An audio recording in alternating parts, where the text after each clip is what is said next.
Movie की शुरुआत एक जंगल को दिखाते हुए होती है। एक आदमी इस अंधेरी जंगलों में से पागलों की तरह बाहर निकलने की कोशिश कर रहा था। जंगल इतना ज्यादा घना था कि इस आदमी को कोई बाहर जाने का रास्ता नजर नहीं आ रहा था। ये भागता हुआ इंसान सूरज को देखकर उसे फॉलो करते हुए आगे की तरफ बढ़ता चला जा रहा था, लेकिन अब सूरज भी ढल चुका था। लेकिन यह आदमी अपना हार नहीं मान रहा था और उसने भागना नहीं छोड़ा। भागते भागते उसके आगे एक पॉइंट आया जहाँ एक फेरी स्केलेटन पर उसे लिखा हुआ मिलता है, पॉइंट ऑफ नो रिटर्न, यानी जो एक बार आ गया तो वापस कभी भी नहीं जा सकता। इस बोर्ड को देखकर उस आदमी के चेहरे पर साफ साफ दिख रहा था कि अब वो शख्स काफी बुरी तरह से फंस चुका है। अंधेरा गहरा हो जाता है और अचानक से वहाँ के सारे परिंदे उड़कर वहाँ से चले जाते हैं। छुपने की कोई जगह भी नहीं थी और ये आदमी बहुत ज्यादा डर रहा था, इसीलिए वो अपने बचाव में पेड़ों के ऊपर चढ़ जाता है। लेकिन उसकी बदकिस्मती की वो इतनी ऊंची पेड़ से नीचे गिर गया, इससे पहले कि वो बेहोश हो जाता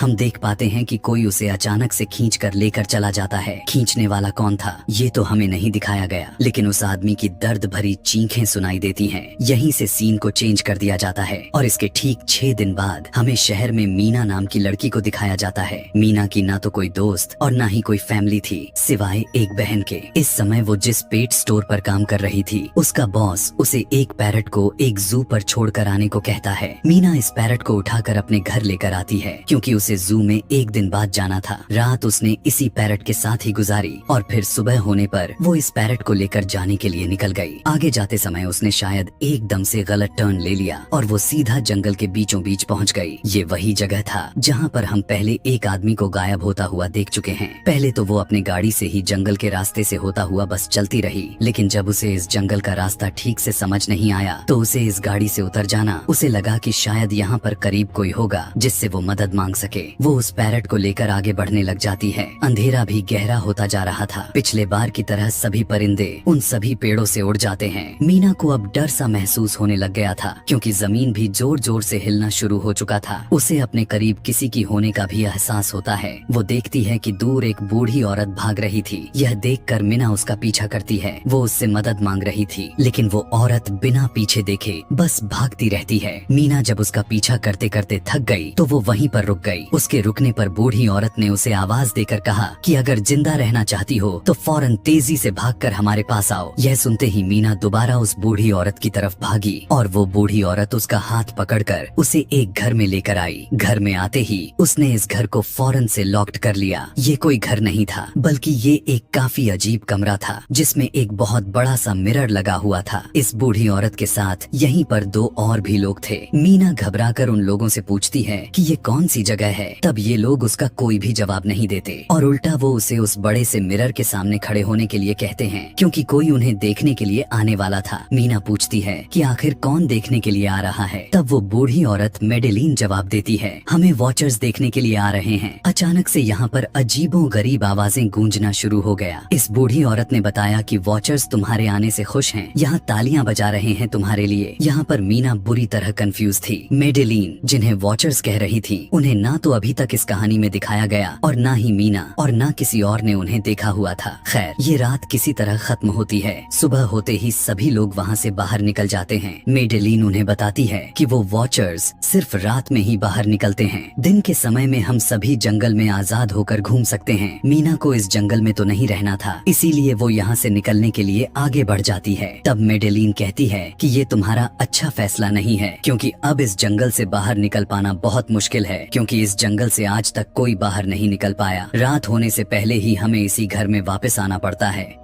अगर तुम लेट हो गई तो तुम अपने जान से हाथ धो बैठोगी। मीना किसी की बात सुने बिना ही अपने पैरट को लिए आगे की तरफ भागती रहती है। कुछ दूर आगे जाने पर उसे भी वही साइन दिखाई दिए जिस पर लिखा था पॉइंट ऑफ नो रिटर्न। यह देखने के बाद तो वो घबरा गई और पहले वाले लड़के की तरह भी वो सूरज को देखकर उसी के डायरेक्शन की तरफ भागती रही, लेकिन उस जंगल से बाहर निकलने में कामयाब नहीं हो पाई। एकदम से उसे जमीन के नीचे कोई हलचल महसूस हुआ। वो डर गई और फौरन उसी घर की तरफ भागने लगती है। उसके पास पास मेडेलिन आई और इसे हौसला देते हुए कहती है कि सिर्फ तुम ही नहीं हो जिसने यहाँ से निकलने की बहुत कोशिश की और हार गए। हम भी तुम्हारी तरह ही हार कर यहाँ पर रुके हुए हैं। यहाँ से बाहर निकलने का कोई भी रास्ता नहीं है। ये जंगल आत्माओं को अपने तरफ खींच लेता है और फिर अजीब अजीब चीजें इंसानों को दिखाना शुरू करता है। इवन ये तुम्हें पागल भी कर सकता है। इसीलिए अगर तुम जिंदा रहना चाहती हो तो हमारे साथ ही रहो। ये जंगल एक शिकारी है और हम सभी के सभी उसका शिकार। मेडेलिन उसे पॉइंट ऑफ नो रिटर्न वाले काफी सारे साइन बोर्ड दिखाती है जो कि जंगल के गोल दायरे में लगाए गए थे। मेडेलिन उसे यह बताती है कि ये हमारे घर से आधे दिन के अंतराल में लगी हुई हैं। अगर इससे आगे चले भी गए तो वापस लौट पाना काफी मुश्किल हो जाएगा। इसीलिए अगर तुम्हें यह कभी भी नजर आए तो तुम इसे इग्नोर मत करना। यह सब सुनने के बाद मीना पूछती है कि यह सब किसने बनाया। तब वो जवाब देती है कि ये एक प्रोफेसर ने बनाया था। रात हो जाती है और ये लोग वापस से उसी घर के अंदर आ जाते हैं। हमेशा की तरह हर रात वॉचर्स उन्हें देखने के लिए आते थे। आज कोरा नाम की एक लड़की उनके सामने डांस करती है और कहती है कि ये सब उन्हें पसंद है। ऐसा तो बिल्कुल भी नहीं था कि चारों को वॉचर्स के सामने पूरी रात खड़ा ही रहना पड़ता था। ये लोग जो मन में आए वो कर सकते थे, लेकिन ये सभी उनकी तरफ कमर नहीं कर सकते थे। रात में इन्हें सिर्फ वॉचर्स का दिक्कत था, लेकिन दिन में भी इन्हें बहुत मुश्किलों का सामना करना पड़ जाता था। ये जंगल से हर रोज कुछ न कुछ हंट करके लेकर आते थे जिनसे इनका गुजारा हो पाता था। अगले दिन किरा और मीना दोनों साथ जंगल में खाना का बंदोबस्त करने के लिए जाती हैं। मीना किरा से पूछती है आखिर ये वॉचर्स चाहते क्या हैं? किरा जवाब देती है मुझे भी कुछ खास नहीं पता, लेकिन मेडेलिन के पास एक थ्योरी है। उसके हिसाब से ये सभी वॉचर्स हमें देख पाते हैं, हमें अब्सॉर्ब करते हैं, लेकिन अगर हमने इन वॉचर्स को देख लिया तो हम अपने दिमाग का आपा खो देंगे और पागल हो जाएंगे। किरा उसे जगह पर बड़ा सा गड्ढा दिखाती है और कहती है कि ऐसे बहुत से गड्ढे जंगल में मौजूद हैं जो कि दिन के समय में ये सारे के सारे वॉचर्स इन्हीं गड्ढों में ही चले जाते हैं और रात में वो यहाँ से बाहर निकल आते हैं। किरा मीना को बताती है कि उन्हें यहाँ पर फंसे हुए 6 महीने हो चुके हैं। किरा का हस्बैंड इस जंगल से बाहर निकलने के लिए रास्ता ढूंढने निकला है। उसे यह उम्मीद है कि वो जरूर रास्ता ढूंढकर वापस आएगा और वो लोग यहाँ से बाहर निकल जाएंगे। यहाँ पर हमें पता चलता है कि असल में किरा का हस्बैंड वही आदमी था जिसे हमें कहानी के शुरुआत में देखा था, जिसे खींचकर कोई अपने साथ ले गया था। अपने घर के करीब वापस आने पर मेडेलिन मीना को 3 रूल्स बताती है। यहाँ पर अगर जिंदा रहना है तो सबसे पहला यह कि रात के समय में वो अपने घर का दरवाजा नहीं खोलने वाली है। दूसरा था कि वो रात में वो आईने की तरफ अपनी कमर नहीं करेगी और तीसरा यह था कि दिन के समय में वो उन सभी गड्ढों के पास नहीं जाएगी और जितना हो सके रोशनी में ही रहेगी। फिर से रात हुई। अब मिरर के पास आकर मीना उन वॉचर्स के बारे में जानना चाहती थी, इसीलिए वो मिरर पर अपना कान लगाकर आवाजें सुनने की कोशिश करती है। जब उसे कुछ भी सुनाई नहीं देता तो वो मिरर की तरफ अपनी कमर कर लेती है और ऐसा कर लेने पर उन सभी वॉचर्स को गुस्सा आ गया था। वो लोग जोर जोर से उस मिरर पर मारने लग जाते हैं, यहाँ तक कि मिरर के अंदर क्रैक भी आ चुका था। उन आवाजों को सुनकर मेडेलिन भी उठ जाती है और वो मीना को मिरर की तरफ खड़े रहने के लिए कहती है।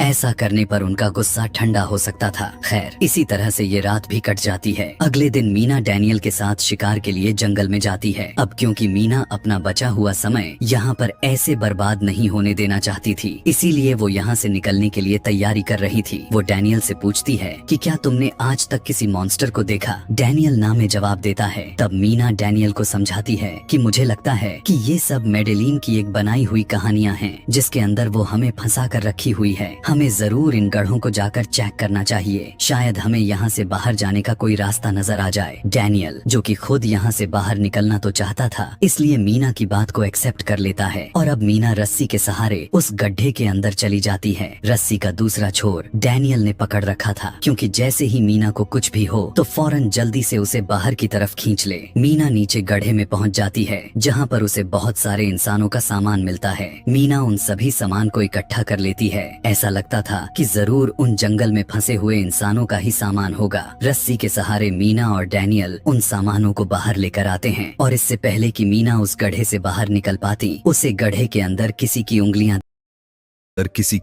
दिखाई देती हैं। वो सही से तो नहीं देख पाई कि ये क्या चीज थी, लेकिन वो काफी ज्यादा डर गई। ये लोग उन सभी सामानों को उठाकर अपने सेफ हाउस में आ गए, जहां मेडेलिन ने उससे पूछा कि ये सामान तुम्हें कहां से मिला। ये लोग झूठ बोल देते हैं कि ये सामान उन्हें जंगल से मिला है। मेडेलिन को इस जंगल में रहते हुए सालों साल बीत चुके हैं। उसे पता था कि ऐसी सामान उसे जंगल से नहीं बल्कि गड्ढे से मिला होगा। वो मीना से पूछती रह जाती है कि बताओ तुमने गड्ढे के अंदर क्या देखा, लेकिन मीना उसे कुछ नहीं बताती। अब इन लोगों को गड्ढे से एक कैमरा भी मिला था। इस कैमरे को सीसीटीवी कैमरा बनाकर मीना और डैनियल घर के बाहर की तरफ फिक्स कर देते हैं ताकि ये लोग भी उन वॉचर्स को देख पाएं। मेडेलिन उन्हें समझाती रह जाती है, ये तुम गलत कर रही हो, लेकिन ये दोनों उसकी एक नहीं सुन रहे थे। आज ये सभी उन वॉचर्स के इंतजार में बैठे हुए थे ताकि इन्हें वो देख पाए। अभी तक वॉचर्स नहीं आए थे, लेकिन आज इनके साथ कुछ बहुत ही अजीब होता है। उनका दरवाजा खटखटाया जाता है। ये लोग जब कैमरे से देखते हैं तो इन्हें वहाँ पर इंसानी टांगे दिखाई दे रही थीं। बाहर जो कोई भी था वो किरा के हस्बैंड के आवाज में बातें कर रहा था। किरा को लगने लगा कि उसका हस्बैंड जरूर यहाँ से बाहर निकलने का रास्ता ढूंढ आया है। वो जल्दी से उठकर दरवाजा खोलने के लिए जाती है, लेकिन मेडेलिन उसे रोक देती है और कहती है, तुम ये दरवाजा किसी भी कीमत पर नहीं खोल सकती। मैं जानती हूँ बाहर तुम्हारा हस्बैंड नहीं है। किरा को मेडेलिन की बातों पर विश्वास नहीं हो रहा था, इसीलिए मेडेलिन उसे कहती है कि तुम इसका इम्तिहान ले लो और उससे कुछ ऐसी बात पूछो जिसके बारे में सिर्फ तुम और तुम्हारा हस्बैंड ही जानता हो। तब किरा बाहर खड़े हुए इंसान से एक ऐसी किताब के बारे में पूछती है जिसके बारे में उसे पता होना चाहिए था, लेकिन जब बाहर खड़ा हुआ इंसान कोई जवाब नहीं देता तो ये समझ जाते हैं कि ये वॉचर ही है। ये जब दरवाजा नहीं खोलते तब वॉचर इनके बाहर लगाए हुए कैमरा को तोड़ देता है। सभी के सभी वॉचर्स अब काफी गुस्से में आ चुके थे। वो इनके घर के बाहर लगा हुआ मिरर को भी तोड़ने ही वाले थे, लेकिन ये सभी लोग उस शीशे के सामने खड़े हो जाते हैं। उनके ऐसा करने पर वॉचर्स ने शीशा तोड़ना बंद कर दिया और वो वहाँ से चले गए। इस रात इनके साथ बहुत सारी गलत चीजें हो चुकी थीं, इसीलिए डैनियल और मीना ने डिसाइड किया कि मेडेलिन को सच बता देगी कि वो गड्ढे में गए थे। और जब इस बारे में उसे पता चला है तो वो बहुत ज्यादा गुस्सा हो जाती है कि तुम दोनों ने एक रूल को तोड़ दिया था। मेडेलिन उस गड्ढे से लाया हुआ सारा सामान वापस उसी गड्ढे में फेंक देती है और अब ना चाहते हुए मीना भी यहीं पर रहने वाली थी और वो भी इस जंगल में फंस चुकी थी। वक्त गुजरता गया, समय के साथ साथ मौसम भी बदल गया। सर्दियां आ चुकी थीं, लेकिन अभी तक ये लोग यहीं इसी जंगल में फंसे हुए थे। मीना हर रोज यहाँ से बाहर निकलने वाले रास्ते की तलाश में जाती थी, लेकिन उसे कोई भी रास्ता नजर तक नहीं आता था। उसने एक नक्शा भी बनाया हुआ था। उसे खुद पर यकीन था कि वो इस नक्शे को कभी तो पूरा कर ही लेगी। सर्दियों की वजह से इन्हें खाना भी ठीक से नहीं मिल पा रहा था। खाना न मिलने की वजह से इनकी दिमागी हालत खराब होती ही जा रही थी और इन्हीं सब में मेडेलिन और डैनियल का झगड़ा हो जाता है। गुस्से में आकर मेडेलिन के साथ मीना को बाहर छोड़ कोरा को सेफ हाउस में ले जाकर लॉक्ड कर देता है। अंधेरा भी होने वाला था। मेडेलिन और मीना बहुत ही दरवाजा खटखटाती हैं। डैनियल से गुहार लगाने लगती हैं कि प्लीज दरवाजा खोल दो, लेकिन वो उनकी एक भी नहीं सुनता। अब क्योंकि अंधेरा भी हो गया और मजबूरन अपनी जान बचाने के लिए इन्हें एक पेड़ के नीचे खड़ा होना पड़ गया। अब तो इन्हें वॉचर्स की आने की आहट भी सुनाई देने पड़ चुकी थी। यहाँ पर इस समय मीना और मेडेलिन के साथ हमें इन वॉचर्स की एक झलक भी दिखाई जाती है। ये सभी के सभी लंबे लंबे पतले और काफी दिखने में खतरनाक थे। अपने घरों से निकलकर इंसानों को देखने के लिए उसी सेफ हाउस तक पहुंचते हैं और जब ये लोग देखते हैं कि मीना और मेडेलिन उस घर में नहीं हैं, तो उनको खाने के लिए ये लोग उन्हें जंगल में ढूंढने लग जाते हैं। और इन सभी क्रिएचर्स को दूर जाते ही मीना और मेडेलिन को मौका मिल जाता है दोबारा अपने सेफ हाउस में जाकर। इस बार वो जोर जोर से दरवाजा खटखटाते हैं और आखिर डैनियल उनके लिए दरवाजा खोल देता है। ये दोनों बहुत ज्यादा घबराए हुए थे क्योंकि इन दोनों ने अब उन क्रिएचर्स को देख लिए थे। मेडेलिन आकर इन सभी से कहती है कि मैंने तुमसे झूठ बोला था कि मैं यहाँ पर फंस गई। दरअसल मैं इन्हीं क्रिएचर्स के तलाश में यहाँ पर आई हुई थी, क्योंकि मैंने किताबों में पढ़ रखी थी कि ये सारी की सारी क्रिएचर्स परियां हैं, फेरिस हैं। लेकिन यहाँ पर आकर जब मैंने इन्हें देखी तो मुझे पता चला कि ये तो मॉन्स्टर्स यानी राक्षस हैं और साथ ही साथ ये काफी ज्यादा अक्लमंद भी हैं। ये लोग भेस बदल सकते हैं। मैंने जिसे देखा था उसने बिल्कुल मेरे ही जैसा रूप बना लिया था, बस कुछ डिफरेंट था। तो वो उसके बाल थोड़े बिखरे हुए और आंखों के नीचे गढ़े थे। मैंने उनकी इन हरकतों से अंदाजा लगाया कि वो हम जैसा बनने के लिए हर रोज कुछ न कुछ सीखते हैं, इसलिए ये हर रोज हमारे पास आकर अब्सॉर्ब करते हैं और जो काम हम हर रोज करते हैं वैसे ही वही काम ये लोग भी करने लग जाते हैं। इनकी इन्हीं बातों के दौरान दोबारा से दरवाजे पर खटखटाहट होने लगती है। ये क्रिएचर्स अब इन्हीं के जैसे बोलने लग जाती हैं। वो अंदर अंदर आना चाहती थी, लेकिन ये दरवाजा नहीं खोल सकते थे। अगर ये दरवाजा नहीं भी खोलते तो इसके साथ बहुत ही बुरा होने वाला था। उन क्रिएचर्स में इतनी ताकत थी कि वो इस लोहे की दरवाजे को तोड़कर अंदर आ सकते थे। अब इन चारों को कहीं न कहीं छुपना था। इन सभी को कुछ समझ नहीं आ रही थी कि क्या किया जाए, लेकिन अचानक से डैनियल की नजर एक फर्श पर पड़ती है। यहाँ फर्श थोड़ा ऊपर और नीचे की तरफ था। वो जैसे ही कारपेट हटाकर देखता है तो नीचे एक बंकर था। ये लोग बिना समय गवाए उस बंकर का दरवाजा खोलकर उसके अंदर चले जाते हैं और फिर बंकर को बंद कर लेते हैं। ये लोग काफी हैरान थे कि ये बंकर इतने अरसे से यहाँ पर था, लेकिन इन्हें बिल्कुल भी नहीं पता था। पता चलता है कि इस बंकर के नीचे बहुत सारे फैसिलिटीज थीं, हजारों दिन का खाना, बहुत सारे टीवी टेक्नोलॉजी और भी बहुत सारे जरूरत का सामान रखा हुआ था। मीना यह जानना चाहती थी कि आखिर यह जगह किसने बनाई, इसीलिए यह सोचकर वो उस कंप्यूटर को चालू कर देती है। इस कंप्यूटर में इंटरनेट तो नहीं था, लेकिन बहुत सारा डेटा सेव था, जिन्हें खोलने पर इन्हें पता चलता है कि ये सारी जगह एक मार्टिन नाम के डॉक्टर ने बनाया हुआ था। दरअसल प्रोफेसर को इन क्रिएचर्स के बारे में पता था। वो इन क्रिएचर्स पर रिसर्च करना चाहता था, इसीलिए उसने यह बंकर को बनवाया हुआ था और वो इसी बंकर में रहता था। वो पैसों का लालच देकर वो दूसरे इंसानों को यहाँ पर लाता था और रात के समय में वो उन्हें ऊपर उस सेफ हाउस में लाकर खुद इसी बंकर में छुप जाता था और वो मॉन्स्टर्स फिर उन इंसानों को खा जाया करते थे। अपनी सारी रिसर्च के दौरान डॉक्टर मार्टिन बताते हैं कि ये सभी के सभी क्रिएचर्स कोई मॉन्स्टर्स नहीं, बल्कि असल में फेरिस ही थी, जो पहले इंसानों के साथ रहा करती थी, लेकिन फिर इंसानों ने इन्हें धोखा दिया। इन्हें यहाँ इसी जंगलों में फंसाकर वो यहाँ से निकल गए और काफी सालों तक जमीन के नीचे फंसे रहने की वजह से इनके जादू के साथ इनके पर भी साथ में चले गए। डॉक्टर मार्टिन बताते हैं कि इन सारी रिसर्च के दौरान उन्हें एक सबसे अलग और डिफरेंट एक फेरिस मिली, जो रोशनी में भी उन गढ़ों से बाहर निकल कर आ सकती थी। वो अच्छी थी, उसने डॉक्टर मार्टिन को मारा नहीं। डॉक्टर मार्टिन उसे यहाँ पर लाया। वो फेरी डॉक्टर मार्टिन के साथ रहकर सब कुछ सीख चुकी थी, लेकिन थोड़े ही अरसे बाद इन दोनों के अंदर कोई लड़ाई हो गई। इस कंप्यूटर में बहुत सी ऐसी वीडियोस थीं, जिस हर वीडियो में डॉक्टर मार्टिन ने कुछ न कुछ जरूर बताया हुआ था। मीना बस यही जानना चाहती थी कि आखिरी में क्या हुआ था, इसलिए वो सबसे आखिरी वीडियो को प्ले करके देखती है, जिसमें वो देख पाती है कि डॉक्टर मार्टिन खुद के साथ उस फेरी को मारने वाले हैं। मारने से पहले वो इस जंगल में फंसे हुए लोगों के लिए यहाँ से बाहर निकलने का रास्ता बता देता है और कहता है कि शाम में जिस डायरेक्शन में परिंदे भागते हैं, उसी डायरेक्शन में वो लोग इस जंगल से निकल सकते हैं। और उसने इस रिकॉर्डेड में यह भी कहा था कि अगर कोई इस जंगल से बाहर निकलने में कामयाब हो भी गया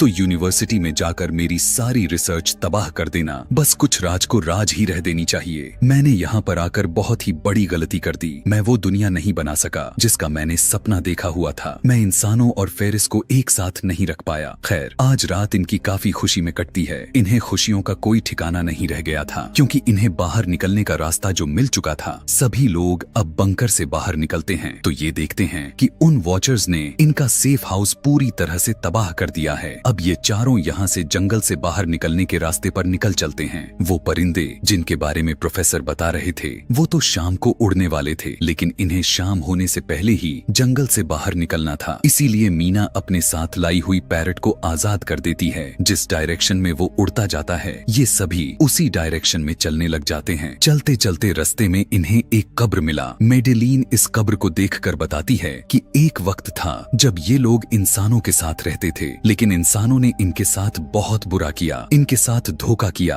और वे यहाँ इन्हें इसी जंगलों में छोड़कर चले गए। और क्योंकि इस फेरिस ने अपने जादू के साथ अपने उड़ने वाले परों को भी खो दिया, इसीलिए अब वो कभी भी इन जंगल से बाहर भी नहीं जा सकते थे। चलते चलते ये लोग अब एक नदी के पास पहुंच गए। फाइनली अब ये लोग इस नदी के जरिए इस जंगल से बाहर निकल सकते थे। और अब क्योंकि अंधेरा भी होने लगा था, वो फेरिस, वो वॉचर्स जमीन से बाहर निकलने लग गए थे। इससे पहले कि ये लोग डॉक्टर मार्टिन के बोट में बैठकर यहाँ से दूर चले जाते, डैनियल को यहाँ अपना साथी जॉन मिल जाता है। वो जख्मी हालत में झुंझ रहा था। डैनियल उसकी मदद के लिए आगे बढ़ता है। बाकी सब अपनी बोट में बैठकर चिल्ला रहे थे, डैनियल को जल्दी से आने को कह रहे थे। इससे पहले कि डैनियल वापस आ पाता कि ये लोग देखते हैं कि डैनियल जिसको मदद करने गया वो कोई इंसान नहीं, बल्कि रूप बदलने वाली फेरी थी, जिसने अब उनके आंखों के सामने डैनियल का रूप ले लिया था। ये अब डैनियल के लिए कुछ भी नहीं कर पाते। उस फेरी ने डैनियल के माथे पर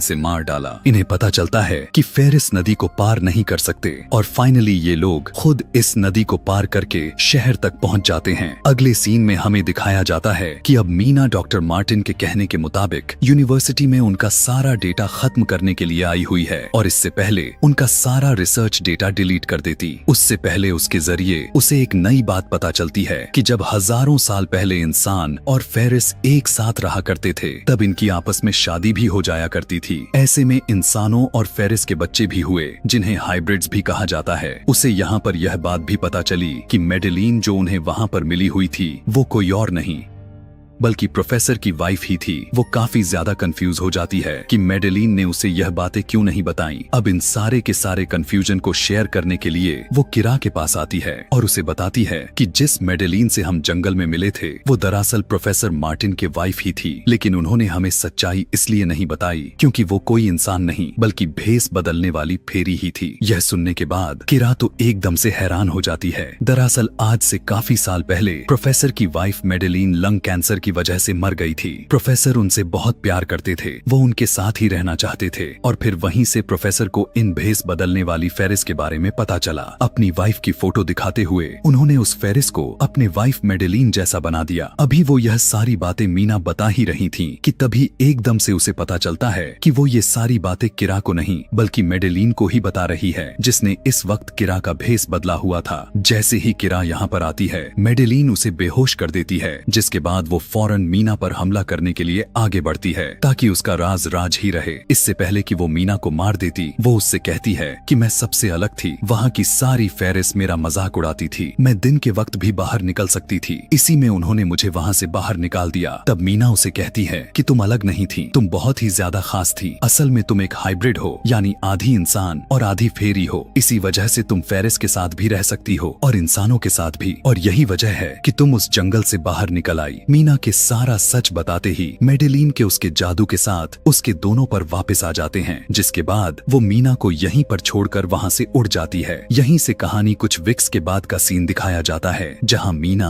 अब अपने बहन के पास गई हुई है। उस जंगल और उन सभी फेरिस के सारे घटनाओं के बाद वो काफी ज्यादा डर चुकी थी और अब वो अपने बहन के साथ ही रहना चाहती थी। उसने अपनी बहन को बताने लगी कि ऐसा लगता है कि वो फेरी अभी भी मेरा पीछा करती है। तब मीना की बहन उससे कहती है कि तुम डरो नहीं, कुछ नहीं होगा। और इस कहानी के आखिरी सीन में हमें एक बच्ची को दिखाया जाता है जो कि